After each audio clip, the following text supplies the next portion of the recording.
আসসালামু আলাইকুম। আপনারা সবাই কেমন আছেন? আমি ভালো আছি আলহামদুলিল্লাহ। আমি আজকে ডিম দিয়ে আলু ঘাটি করব।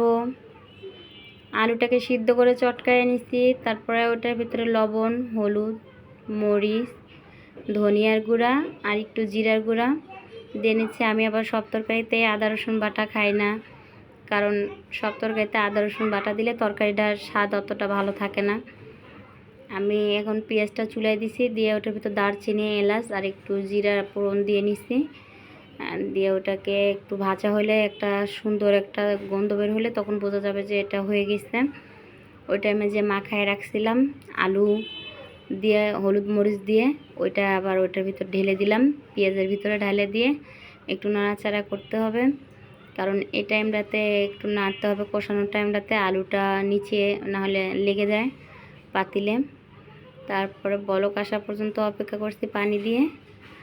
তারপর বলক ওঠার পরে ওইখানে ডিমগুলোকে আগের থেকে লবণ দিয়ে ভেজে রাখছিলাম, ডিমগুলোকে ওই ঝোলের উপরে দিয়ে দিলাম।